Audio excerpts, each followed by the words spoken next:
Mirror चाहिँ हालेको छैन, मिरर अहिले हाल्नु पर्ला। बाटोमा चाहिँ चेकिङ हुनसक्छ यार, पर 7 देखि 9 को एउटा चेकिङ हुन्छ मङ्गलगढी चोकभन्दा यता, त्यही भएर पहिले नै म यताबाट गइहाल्छु।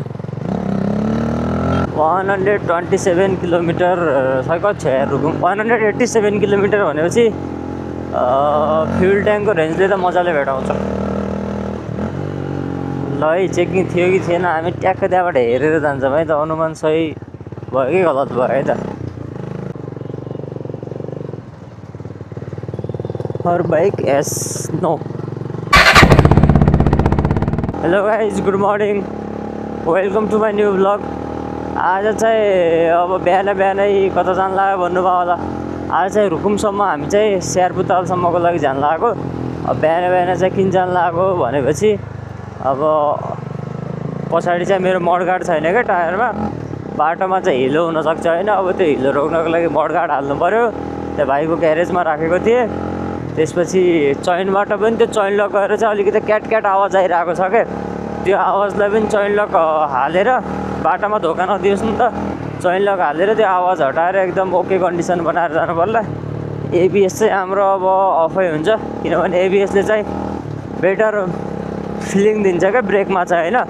कति ब्रेक हानिरहेको छ आफूले सबै कुरा हातमा थाहा हुन्छ। एबिएस भयो भने चाहिँ अब अन रोडमा त ठिकै हुन्छ भनौँ, अफ रोडमा चाहिँ अलिकति कहिलेकाहीँ टायर चाहिँ एयरमा भएको बेला एबिएस किक भयो भने त्यसपछि चाहिँ टायर चाहिँ जमिनमा ल्यान्ड हुने बेला चाहिँ ब्रेक लाग्दिन्न क्या, त्यो समस्या चाहिँ हुन्छ। अब सिधा हेरिचोक जान्छु म चाहिँ, 7 पनि भइसक्यो, 7:30 भइसकेको रहेछ। मिरर चाहिँ हालेको छैन, मिरर अहिले हाल्नु पर्ला। बाटोमा चाहिँ चेकिङ हुनसक्छ यार, पर 7 देखि 9 को एउटा चेकिङ हुन्छ मङ्गलगढी चोकभन्दा यता, त्यही भएर पहिले नै म यताबाट गइहाल्छु।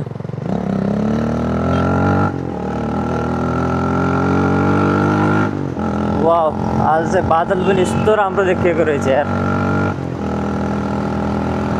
अस्ति यही बाटोमा हिँड्दा यहाँनिर पछाडिको टायरमा हेल्याङ्की भिजेर, हेल्याङ्की त टायरभित्रै छुटेछ, त्यो बनाउन लाग्यो टाइममा त अलि देख्नु भएन मलाई। 127 किलोमिटर कति छ यार रुकुम, 187 किलोमिटर भनेपछि फ्युल ट्याङ्कको रेन्जले त मजाले भेटाउँछ। ल है, चेकिङ थियो कि थिएन, हामी ट्याक्क त्यहाँबाट हेरेर जान्छौँ है त, अनुमान सही भयो कि गलत भयो है त। मेबी प्रोबेबली चेकिङ चाहिँ हुनसक्छ जस्तो मलाई लागिरहेको थियो, किनभने हिजो पनि चेकिङ थियो, 10 आयो, बिहान चेकिङ पनि हुनसक्छ। यस, दिएर हो त चेकिङ।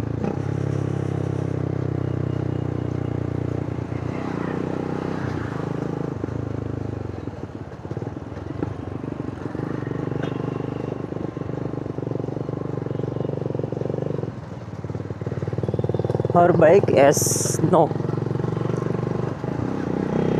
यो चाहिँ गाडीहरूले सिट क्षमताभन्दा एकदमै धेरै प्यासेन्जर लगेर जानाले चाहिँ चेकिङमा अलि टाइट गरेको छ। तैपनि अब बाटोको बिचमा अनि यो स्टेसनहरू छोडेर त मान्छे बसिहाल्छन्, मान्छे पनि त गतिला कहाँ छन् त, मान्छेले पनि कुरो बुझिदिनु पर्ने हो, प्यासेन्जरहरूले पनि होइन, आफ्नै सेफ्टीको लागि हो।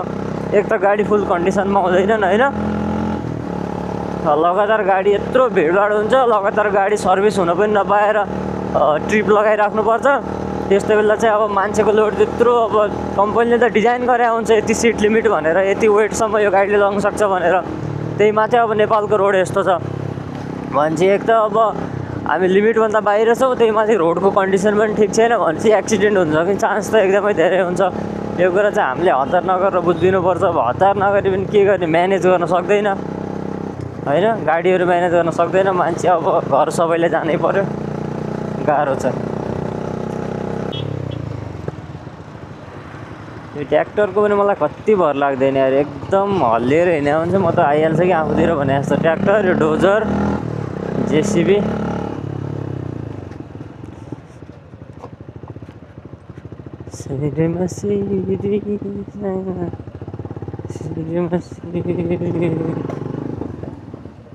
खै त 7 बजी आउँछु भन्दा आएन नि त।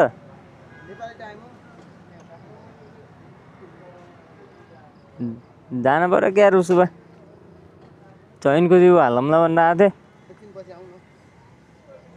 ग्यारेज चाहिँ खुलेकै रहेछ यार। बिहान 7:30 हिजो चाहिँ भाइले 7:30 बजे खोलिहाल्छु भन्थे, अहिले चाहिँ खुलेकै रहन्छ। अब जानु पऱ्यो, मोडगार्ड हाल्नु पऱ्यो। सायद अब ट्रेनको लिङ्क त गएको छ 1-2टा, तै पनि रुकुमसम्म त जाला नि। गएन भने चाहिँ ठुलो कुरो पनि भएन होइन। ट्रेन लिङ्कको बाटोमा हालिहाल्यो ल।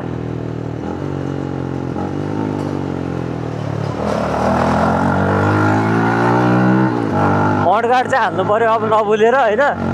हिलो खानु त भएन होइन, धेरै कपडा पनि लग्नु भएन। यत्रो बाटो अफरोड होला के होला, भारी बोक्न पनि त गाह्रो हुन्छ। अब मैले आफ्नो सस्पेन्सन यार पुरै फेरि अनरोडको लागि ट्युन गरेर राखेको छु, एकदम हार्ड बनाएर। फेरि अफरोड जानुपर्ने होला, झ्याकेर अब आफ्नो बडी वेट पनि त्यति धेरै मोटो मान्छे परिएन, लास्टै झ्याक्ने भयो बाइकले।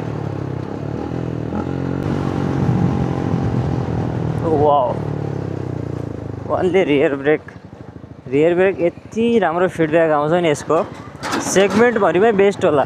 अझ सेगमेन्ट एबोभमा पनि कुरा गरौँ कम्पेरिजनै गर्दा। फ्रन्ट पनि त्यस्तै राम्रो छ।